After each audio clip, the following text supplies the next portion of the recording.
The first show to take you behind the scenes of hip-hop is taking you deeper, starting Monday on VH1. Be there for the epic return of two Love & Hip Hop cities, Atlanta and Miami. First up, it's Atlanta at 8, and all of the OGs are back. What really went down at Joc's wedding? Is there a secret baby? Will Mama D and Bambi scrap their beef? What's next for Spice, the queen of dancehall? Not to mention, Rashida, Rini Rucci, Erica Mena, and Safari are all up against the unexpected.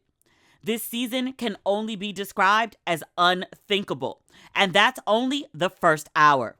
Because after the Atlanta premiere, Miami is coming in hot at 9. From Amara's journey to motherhood to Trick's boyfriend-in-laws. And throw Sukihana, Bobby Lights, Trina, and the drink champ Noriega into the mix. The 305 has never been spicier. It's two cities on one epic night. Love & Hip Hop Atlanta returns Monday at 8/7 Central, followed by Love & Hip Hop Miami at 9/8 Central. And it's all a part of VH1 Mondays. Ladies and gentlemen, boys and girls, and those who don't identify as either, you are listening to Ratchet and Respectable with Demetria L. Lucas. I hope I sound much better this week than I have in the last couple episodes. Not just emotionally, I mean literally sound better. I had misplaced the anchors for my mic stand when I moved from LA. Actually, I put them in a place that made sense to me at the time, and I don't know why I separated the stand and the screws, but I couldn't find the screws for the last, month? So I haven't been recording the podcast with the microphone on its proper stand. I've been having to do all sorts of makeshift nonsense in order to make it work, and I could hear the difference. Maybe you can't tell, but I can tell. But the other day, I was unpacking my bag to repack the bag. I've done this at least 3 times. I'm trying to get all my bags underweight. I'm down to 4 bags, which I'm really, really proud of myself for. But I was looking for something else and reached in the side of my bag and felt my screws. And I was like, thank you, God, because I really didn't want to buy a whole nother microphone just to have the stand. This matters so much to me. The sound for the last couple episodes has been driving me nuts. So hopefully you can hear a difference because I can hear it. I am in a much better mood, though. I think I told you I just needed a day, maybe 2, to do nothing, and that was today. I haven't left the house all day. I've done a bunch of nothing. I think I went downstairs and went through a couple boxes. When I was unpacking and repacking, I realized I had only packed one of a shoe. How did I do this? How did I not put the other shoe in the bag? So I had to go find the other shoe, and then I was like, oh, and I need these shoes. Oh, and I need these sandals. Oh, and I need these shoes too. So now I have an extra 3 pair of shoes that are going with me, but it's okay because the first bag is actually 9 pounds underweight. So I can put more stuff in it. I'm very excited about it. The first 2 bags have to be under 70 pounds, which shouldn't be so hard, and yet is. Me and my mom were about to head out to get a luggage scale earlier, and my dad was like, for what? And we were like, so we can weigh the bags, so we can make sure that they're the right weight, so she doesn't have to pay excess baggage fees at the airport. This makes perfect sense. And my dad was like, you ain't got to go get no extra scale for that. Come on to the bathroom. So my dad stood on the scale and weighed himself, and then took the bag and held it and was like, now subtract that from me, and that's how much the bag weighed. And I was like, kind of brilliant. And you just saved us $70 and a trip to the store. It worked. Men, the way men think is just, that never would have dawned on me. It never would have occurred to me to do that. The way men think is it's different. It's just real different. And sometimes I be bad at it, and then sometimes I can't be mad because it's effective. And I was like, I never would have thought of that. So, yeah. This episode is mostly all ratchet because it just seems like the world has gone upside down, topsy-turvy. I don't know if that's because I've been kind of checked out halfway for the last month, trying to get this move underway. And again, today is the first day in over a month. I just had a chance to just sit down and do nothing and kind of just scroll around the internet and see what people are talking about. And I was like, ooh, I kind of missed it when I was busy because the news right now is kind of trash. I was reading earlier today about a mother of 6 daughters in Philadelphia. The news reports I read only said she was in her early 30s. A man she was dating, I don't know if he's the father of any of the children or all of them, but she had a restraining order against him. He caught up with her outside a grocery store at 8 o'clock in the morning. And there is surveillance video of him opening up a car door and stabbing her until she dies. The reports that I read said that he stabbed her 20 some odd times, all throughout her body, including her face. One of the articles that I read said that when police showed up to the scene, she still had the knife stuck in her head.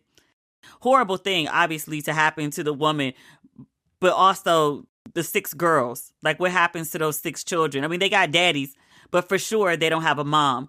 And that's just unbearably tragic. And I was like, how the fuck are you that mad at 8 o'clock in the goddamn morning? Like, what was your night before?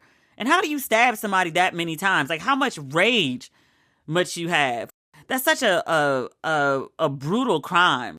Even with like a gun, like you're not really engaged. Like you're firing something, you're firing a weapon at a distance, and it does great harm, obviously.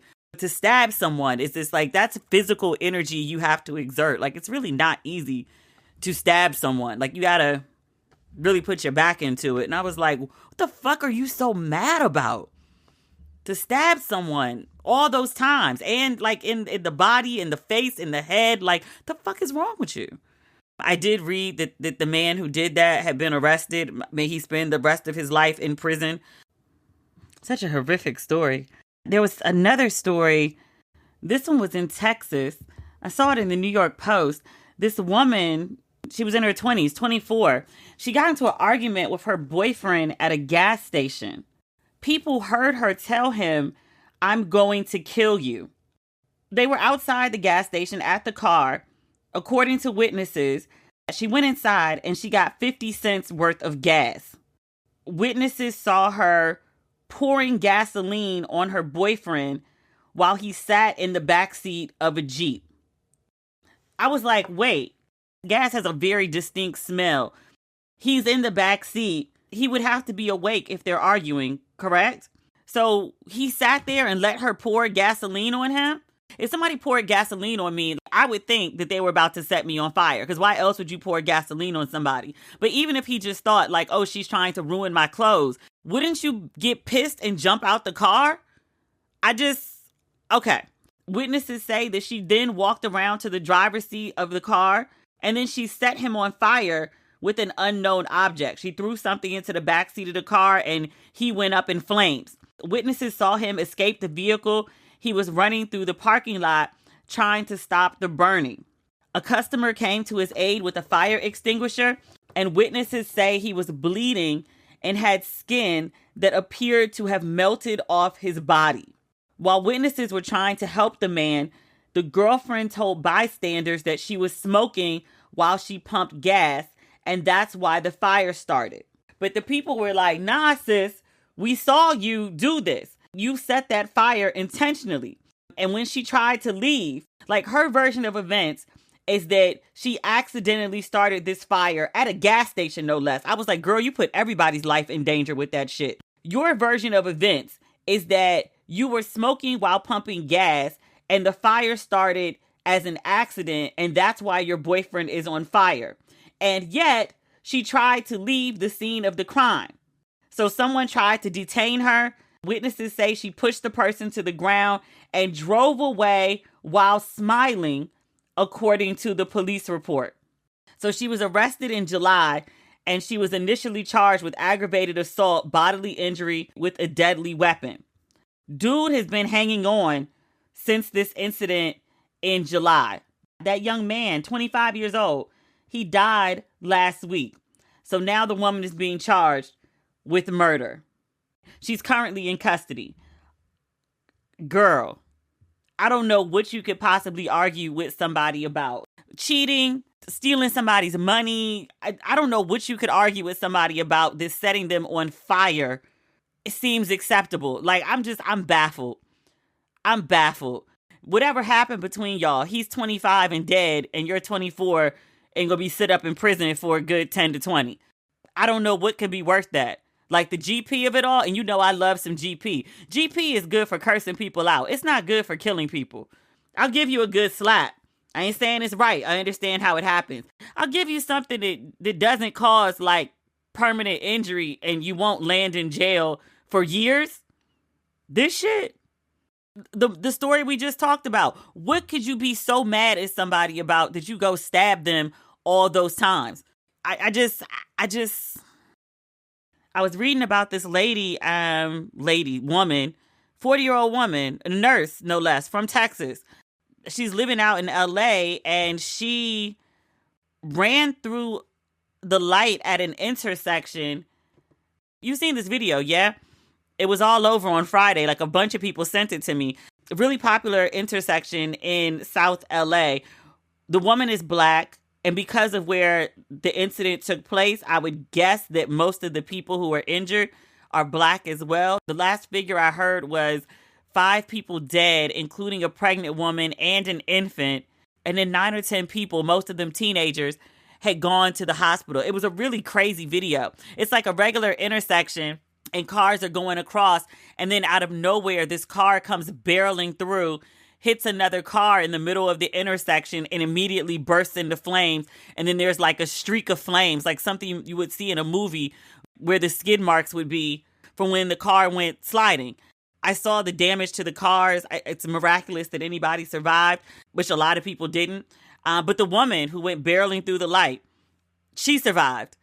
I think the last I read, she was currently in the hospital. They were waiting for her to be patched up and fixed so they could charge her and take her to jail. I saw a video, an interview with one of her friends, which I was like, if you're my friend, if we're genuinely friends, even if I do some fucked up shit, could you not throw me under the bus in the media? Could you keep it to yourself? Could you not talk to the press like immediately? But one of her friends did an interview and said the woman had been arguing with her boyfriend and she had been drinking and then drove. And then that's how that accident happened. This wasn't like a late night thing where there's nobody on the road, so you're driving really fast. But it was like a crowded time of day. Like there were plenty of cars out. And she just went barreling through. It's speculated she was driving like 100 miles per hour. I don't know if that's accurate. I just know, like you could see from the video, she was going really, really fast. Like no brake lights, no nothing. I didn't know we still need to give PSAs to people like not to drink and drive. But can we not do that? It's horrible. Horrible. Like I've just been reading about just scrolling through the internet. I've just been reading about so much death lately. Like it's just absolutely terrible. The first time I knew Curology was working was when I started to get regular compliments on my skin. Growing up, I had pretty clear skin, but then I started to get dark spots and I wasn't sure how to get rid of them. But Curology, with their personalized guidance and proven ingredients, helped me solve this problem. I started using Curology a little over a year ago after hearing an ad on a podcast. Curology is game-changing custom skincare made for you by a dermatology provider. They'll create a custom prescription cream for your specific goals, whether that's tackling acne, clogged pores, skin texture, dark spots, fine lines, or something else. You start by taking a short online skin quiz and uploading photos. And if it's a good fit, they'll ship you your formula right to your door. It even has your name on the bottle. My specific Curology formula cleared up my dark spot and left me with radiant, clear, even skin. Get started with Curology just like I did with a free 30-day trial at Curology.com /ratchet. Just pay $5 for shipping and handling.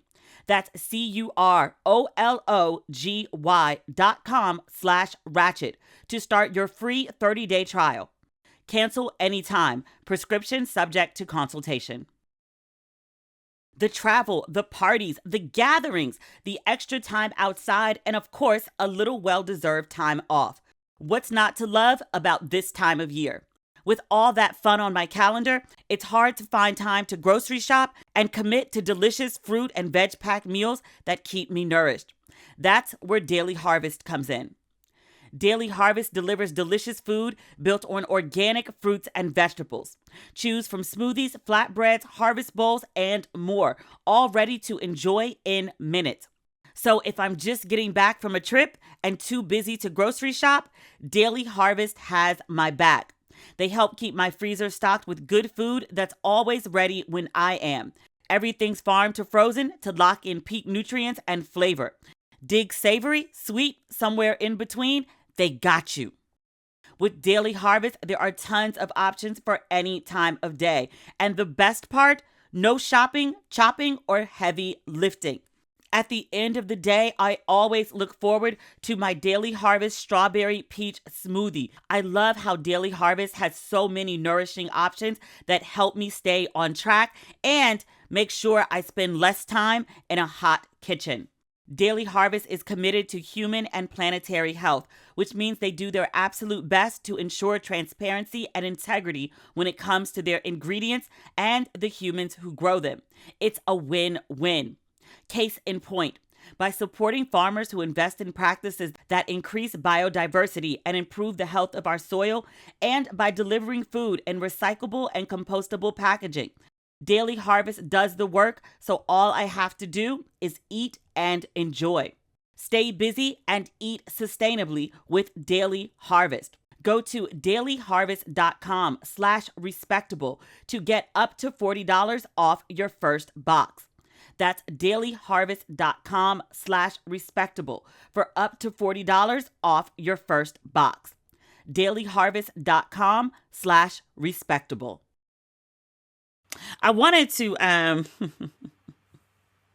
don't know if you had a chance to read the New York Times wedding section over the weekend. One of the stories was about a Black couple in Boston. I told you I was like doing nothing all day. Like I was watching movies in and out of sleep. I was back in pajamas at like 2 p.m. And people kept texting me, Popeyes. And I was like, Popeyes? Like what is Popeyes? And then one of my guy friends, he was like, nigga, I've been waiting on you all day. When you gonna post? And I was like, post about what? And he was like, Popeyes. And I was like, what the fuck is going on with Popeyes? Like, you're the second person to hit me up about Popeyes. And he was like, nigga, go to Twitter. I go to Twitter and like Popeyes is trending. And I was like, why is Popeyes trending on Twitter? So the New York Times ran this article about two Black people who met during the pandemic, the height of COVID, and they met online. So dating app, no judgment. Dating apps are a fine way to meet people. I don't know if you're going to meet quality and good people, but apparently it happens for some. No problem with dating apps. But the woman, and she's in her 30s, professionally very successful. She had met this guy on the dating app. They connected, and he canceled on her twice. So he called her a third time. I would presume, based on the details I'm about to share with you, that he was calling to cancel again. But she told him, if you're calling to cancel, then don't ever call me again. And so he suggested that they meet in 5 minutes in a Popeyes parking lot for their first date. So that's why I said I believe he was calling to cancel, because meet me in 5 minutes in the parking lot of Popeyes is not something that I would hope that a grown-ass man at the age of 44 did not pick up the phone to call a woman pre-planned to ask her to meet him in a Popeyes parking lot as a date.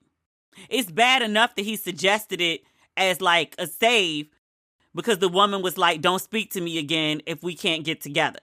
That's bad enough. But I really want to hope that that's not something that he thought about and was going to call a grown-ass woman and be like, hey, meet me here. So this conversation has been dominating Twitter and Facebook. I've seen people say it was the pandemic. Nothing was open. Where were they supposed to go? Like a car date was acceptable during that time. I would like to counter to you, no, it wasn't. No, it wasn't. Perhaps you may have gone on car dates. I want you to know that the people who asked you on them were not the least bit interested. Just FYI. My broke high school and college boyfriends, nobody had any money because nobody had a job, did better than that. I haven't spent a lot of time in Boston, but I have spent time in Boston. It's a beautiful city. It's on water. I don't understand why a parking lot at a Popeyes was a suggestion from a grown-ass man. Like, if you're going to do a car date because there's nowhere else to go and it's a pandemic, I get that places were limited. Is there nowhere in the city of Boston where you can park a car near water, or where you can park a car and see water? Does that not exist in the city of Boston? I'll be damned. Lies and fabrications. Because I've walked around the city of Boston. You couldn't go walk by water, like park the car, get out and actually like take a stroll outside. I went out during the pandemic. One gentleman, he knew that I loved museums. He was like, I know you love the portrait gallery. He'd seen a picture on my Instagram where I'd gone to see the Obama portraits. I'd mentioned that I used to work out of the atrium. I would go there to write sometimes. He said, I know we can't go into the museum, but he was like, we can grab Starbucks and maybe have a drink on the steps. So we went to the museum. It was a little overcast and it rained earlier. The steps were damp, so we sat on a bench and we just talked. It wasn't the most scenic place in D.C., but it was something to look at. We did walk around the city for a little bit, taking in a few of the sights, getting some exercise. It wasn't grand. It didn't cost a lot of money. I don't think a good date has to, but there at least was some thought and some effort in it. He knew I liked museums, so even though we couldn't get in my favorite one, he took me to a museum. He didn't show up empty-handed. It was just Starbucks, but he got my order right. And we sat in a cute place. It's a little bit scenic, and we had good conversation. There was at least some effort put forth. A Popeyes parking lot? That would never even cross my mind. I'm like, are all the sidewalks in your city closed? Like, there's no place to stroll outside. Y'all don't have a hill. Y'all don't have a hike. Y'all don't have no water. Y'all don't have nothing to look at. But a Popeyes? But that's what this grown-ass man offered this grown-ass woman. And this grown-ass woman said yes to a date that a man had clearly put no thought and made no effort for whatsoever. According to the Times, they sat in the parking lot and they talked so long that he had a meal. The Times specifically says, quote, he had a meal bought at the KFC across the street as the line at Popeyes was too daunting. The man won't even make no effort to get chicken. The man don't make no effort. It comes up multiple times in this article. I'm trying to figure out how you sat in a car with a man for hours and only he had a meal. Did he not have enough money for the two of you to eat? Did you not want to eat? He didn't buy you no water, no biscuit, no sides, no mashed potatoes, no greens, no nothing. He got hungry and then went and got something to eat. And then he sat in the car with you and ate a meal and you just sat there after hours and hours. All that conversation. You wasn't parched. You wasn't hungry. Nothing. The man took her to a Popeyes parking lot on the first date. She sat in a car with him, talked for hours. She said they shared a sunset from the Popeyes parking lot. And then also a first kiss during COVID. I guess if you're going to sit in the car with somebody, you sharing breath and whatnot with them anyway. So you would catch it from just all the breathing. So I guess the kiss isn't whatever. That sounds so unromantic. And let me say this before we get further into this story. There's no right way to do a love story, and no love stories are perfect. If you start digging into people's stories, like even the ones that, that look like they glitter and are gold, you might find some things and be like, he said what? He did what? When? How'd that happen? It might not sound all lovey-dovey when you start investigating into it. People are flawed. People make mistakes. People do dumb shit. I make full allowances for all of those things. But this, a man made no effort is how your love story began. The Times goes further to note that the man, Mr. Boyce is his name. The Times mentions, quote, he was juggling a whole handful of potential romantic prospects when he met Miss Wade. That's the woman. I saw a lot of people make a big deal out of that. He's single. So was she. His divorce had been finalized years prior. He was not in a relationship. He was a single man. He was dating multiple people. This may hurt folks' feelings. Most men are not sitting in the house with like dry phones and dry DMs. They're not. They're entertaining a few people. Most likely men and women, but more so men especially. Women sometimes will be like, my DMs are dry, like there's nothing going on. I'm on sabbatical. I'm not dealing with anyone at all. Men do that sometimes too, but the vast majority of men have some options. They might not be viable options, but they sniffing around some people. They're not just sitting there doing nothing. They're finding ways to entertain themselves. I didn't have an issue with him dating lots of people. The Times does note that after a few dates with Miss Wade, Mr. Boyce said, quote, those other 5 started to become very obsolete very fast. The story continues. Within the first couple weeks of their relationship, I asked my grandmother once, she told me to go down to the basement. She said, get a couple plastic bags. You know, black folks from time immemorial have been saving plastic bags. I said, how many is a couple? She said, how many get married? I said, 2. She said, that's how many bags I want. Okay. So 2. Within 2 weeks, Miss Wade recalls telling Mr. Boyce that they were going to get married. This man took you on a date to a Popeyes parking lot. You made out with him at the end of the date, and within 2 weeks, you think this man who made no effort, you think this is your husband. Honey, what kind of husband were you picturing? She said she told Mr. Boyce they were going to get married. She said Mr. Boyce looked at her like she was crazy. A month after their first date, Mr. Boyce asked Miss Wade to be his girlfriend. Soon afterward, the Times reports, it just says soon. It doesn't say days, weeks, or months. It says Miss Wade told him, I'm going to need you to move in 6 months. Mr. Boyce said, quote, I was like, what are you talking about? That's what I'm thinking. Like, you just met this man and she's telling you that she wants you to move in. She don't know you and you don't know her. I totally get why he would be like, what are you talking about? He said to her, I barely know you. And then he also said 6 months later, I was moved in. Huh? By then, the 2 were engaged. Mr. Boyce proposed that December. The 2 had gone to visit Barbados for the holidays. Mr. Boyce's friend and colleague, Wayne, he thought that the trip to Barbados would be a perfect moment for a proposal. So much so that on his own, Wayne, not Mr. Boyce, Wayne the friend, the colleague, he bought an engagement ring for the couple. Huh?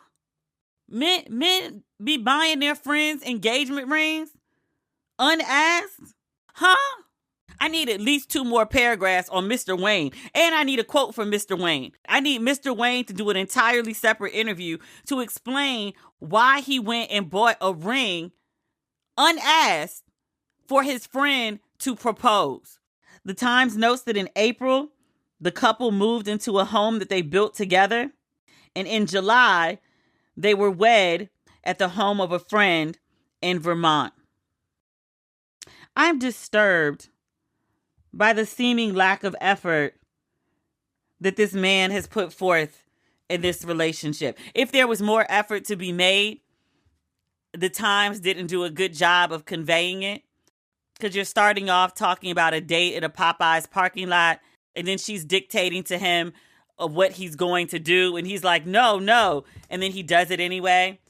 I'm thinking about like the move-in, like it wasn't his idea, it was hers. His friend buys the ring, and then he gets engaged.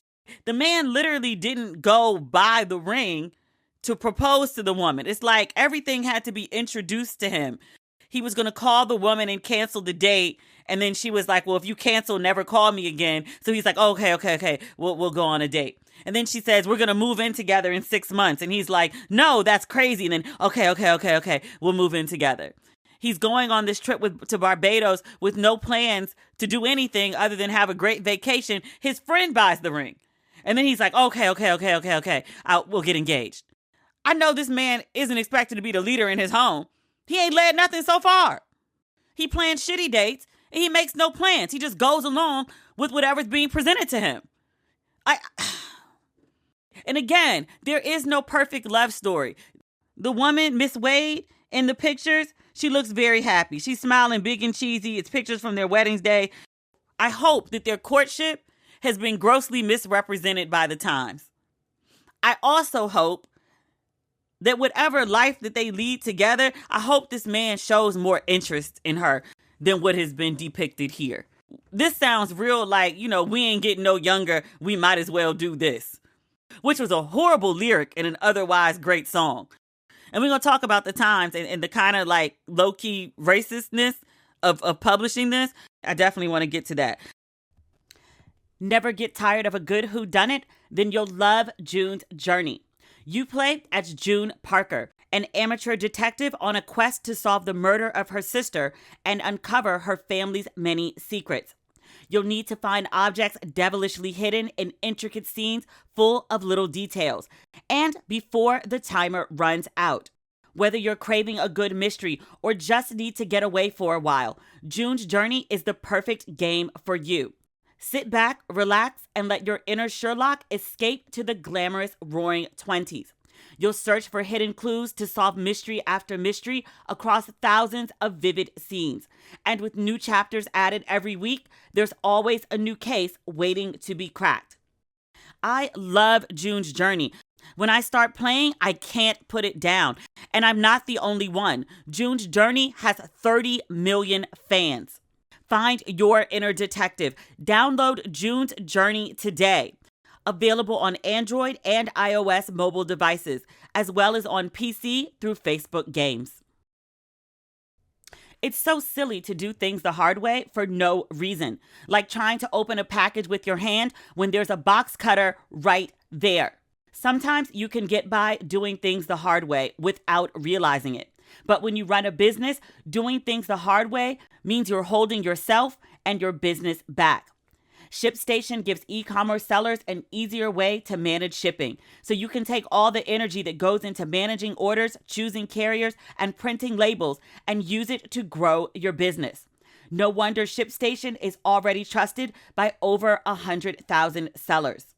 I've used ShipStation since the very beginning of my e-commerce business. If you've ever received merch for Don't Waste Your Pretty or Ratchet and Respectable, I use ShipStation to send it. ShipStation makes my life so much easier.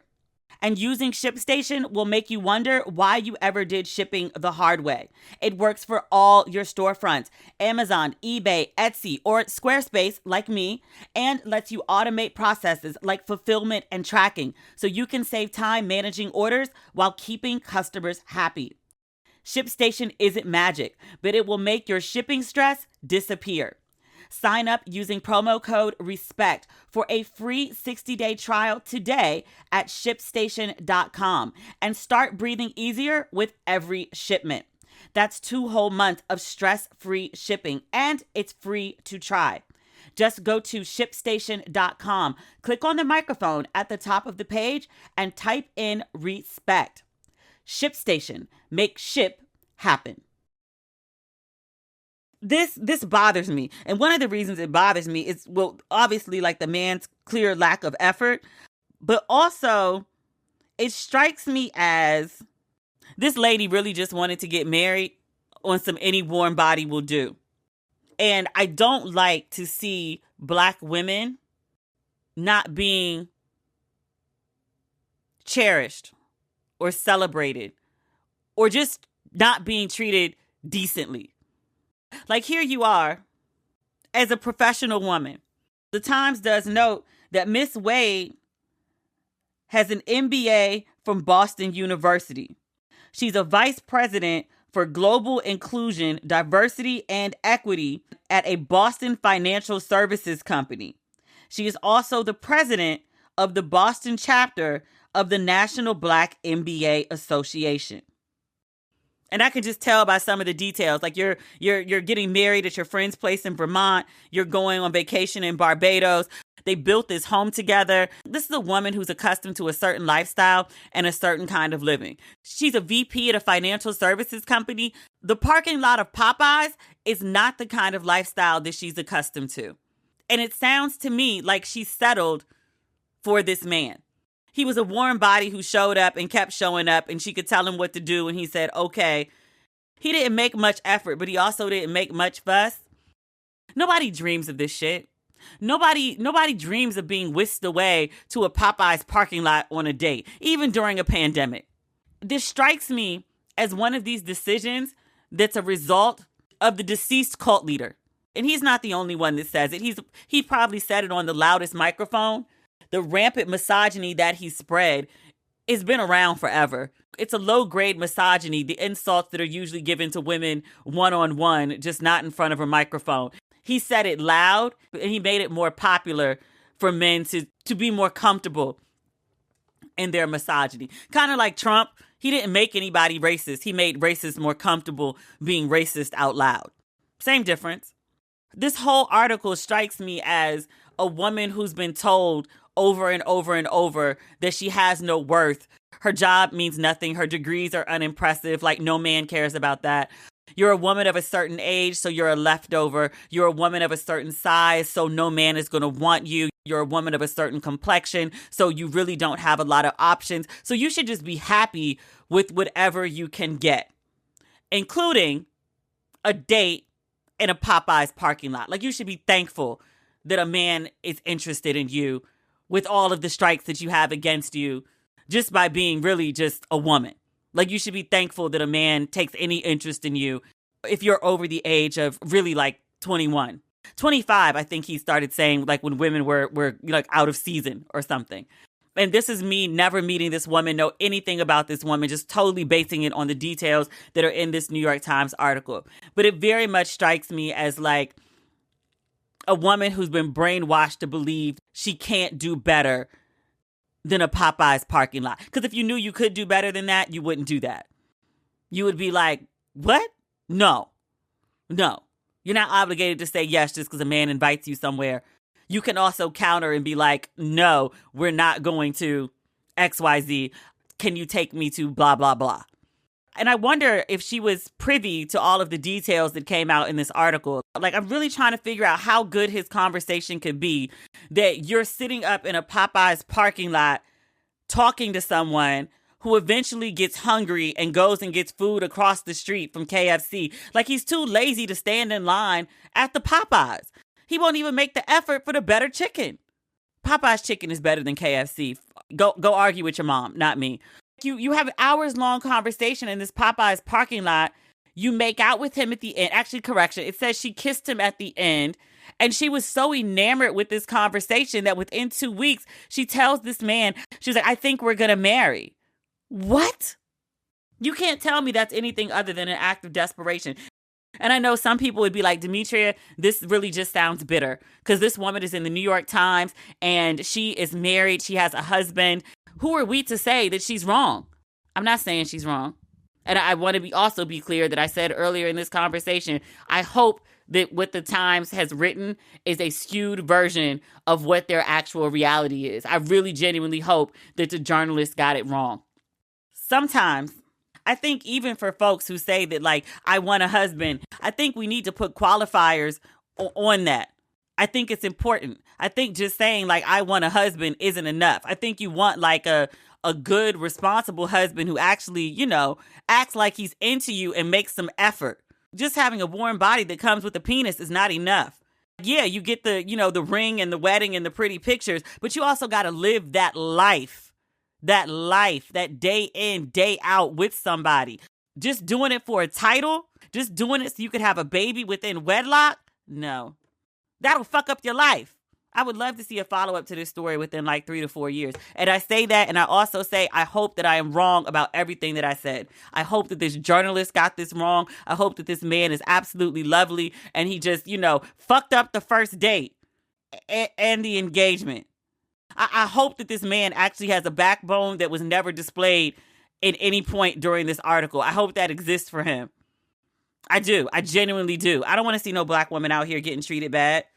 I hope that maybe while she settled for the first date that he came through in some other ways. I hope that trip to Barbados that she didn't foot the bill for. I hope he reached in his pockets. I hope his IT pockets are deep. And I hope he reached in his pockets and took her on a proper vacation, if for nothing else, to make up for that horrible ass first date. That neither one of them, like, there's no commentary in the article on some, like, I knew it was a bad first date, but I really wanted to see her. It was the best I could come up with at the time. I really hope that they, you know, he realizes he dropped the ball on that. And I hope she realizes she deserved better than that. That cult leader and people who think like him, because again, he wasn't the first, he's not the only, he just had the biggest platform for it that we've seen so far. You tell women that they deserve nothing. Don't expect him to spend more than the cost of a coffee on the first date. The second date, be okay if he pulls out a Groupon at Applebee's. It's like, expect nothing, demand nothing, you're worth nothing. I feel like this is one of the results that you get. I'm going to cancel on you twice and then ask you to go to Popeyes. I'm not even going to go pick out the ring that I want to ask you to be my wife with. Some guy at my job picked it out and gave it to me. Didn't even know what you liked, your specifications, none of that. I was like, might as well, since I got the ring, okay, I'll propose. It's the most unsexy shit ever. Unromantic shit ever. And I fully understand life is not all romance. It's not all bells and whistles and rainbows and flowers. I get it. But goddamn, can you have some romance at some point? The woman you gonna ask to be your wife, you didn't even buy the fucking ring? Asking women to Popeyes park, I gotta let it go. I gotta let it go. The Popeyes thing has pushed me over the edge. Last but not least, the New York Times, they on some bullshit for publishing this story. So when black people talk about they want to be included in things, right? Like we see fancy things and you be like, why is that only for like, why is this all white? Why is there no blackness in this thing? Black people just don't want to be thrown into the fancy thing as like inferior.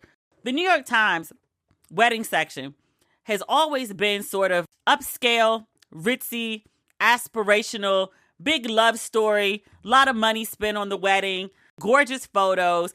It's like a little feather in your cap. Tons of people submit to the New York Times to get their wedding covered, and they only pick a few here and there. Do they tell stories like this about white people? The most bottom of the barrel shit where like you're asking women to meet you in fucking fast food parking lots? I don't really read the Times section like that. It's a genuine question. But in the times that I have read the stories, it was the fantasy fairy tale shit. It's the lovey-dovey, like, wow, that's amazing. Almost like fantasy shit. And then when it comes to black people, you give us this? This? I was talking to a friend earlier today, and I was like, you know what it reminds me of? It reminds me of Sex and the City, the first movie.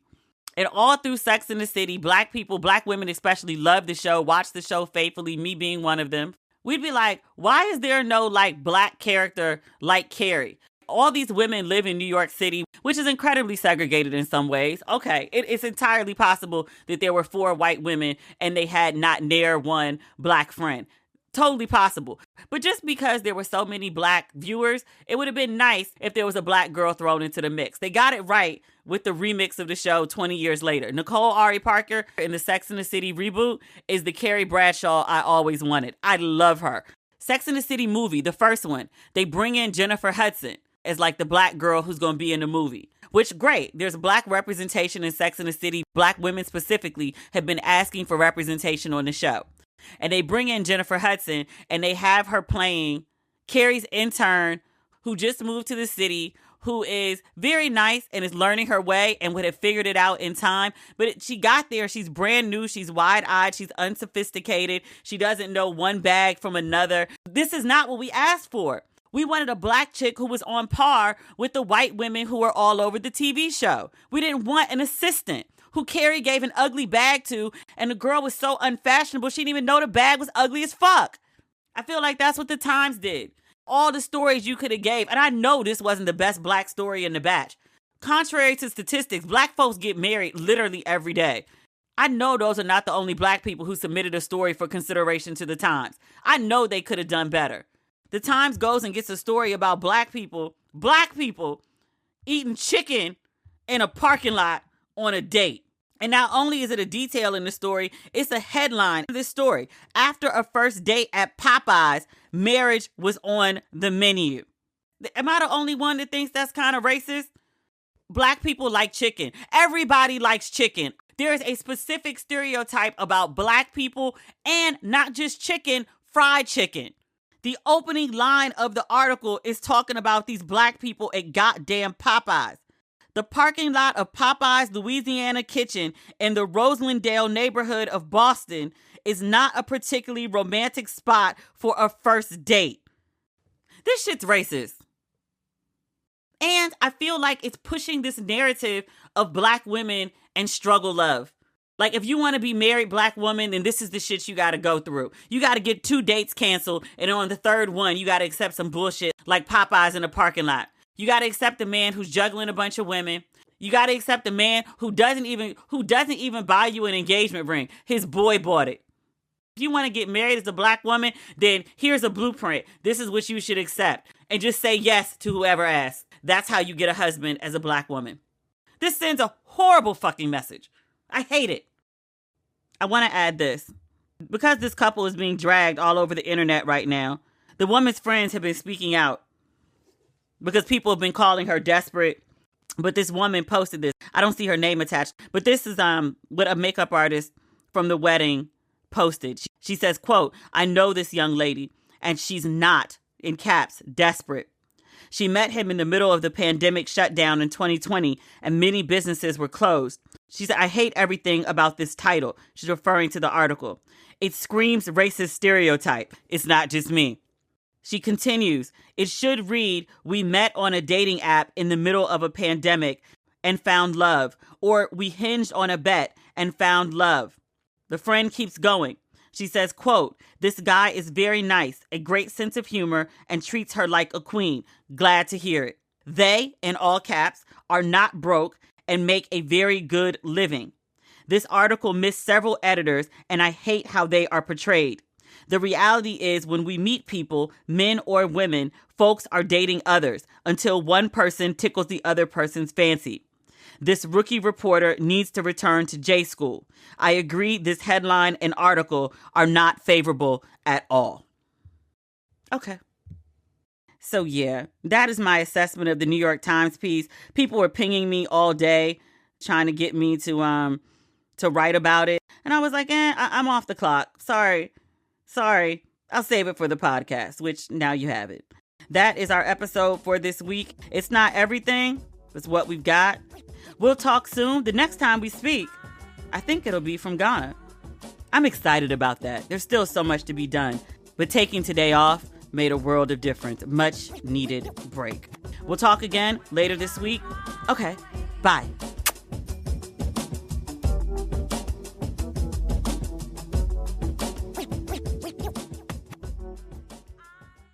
What goes great with a summer vibe? How about a checking account with no monthly fees? Like a cool breeze, Chime is a refreshing way to handle your money. With no monthly fees, no maintenance fees, or minimum balance fees, it's how banking should be. And when you need to access your money, you can do so fee-free at more than 60,000 in-network ATMs at many locations, like most Walgreens, 7-Eleven, and CVS. I love how convenient Chime is.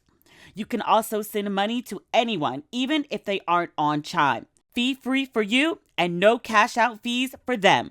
Chime, no monthly fees, no vibe-killing fees. Sign up for a Chime checking account only takes 2 minutes and doesn't affect your credit score. Get started at chime.com/ratchet. That's chime.com/ratchet. Chime is a financial technology company, not a bank. Banking services provided by and debit card issued by the Bancorp Bank or Stride Bank North America, members FDIC. Out-of-network ATM withdrawal fees apply, except at a MoneyPass ATM in a 7-Eleven location and at any Allpoint or Visa Plus Alliance ATM. Other fees, such as third-party and cash deposit fees, may apply.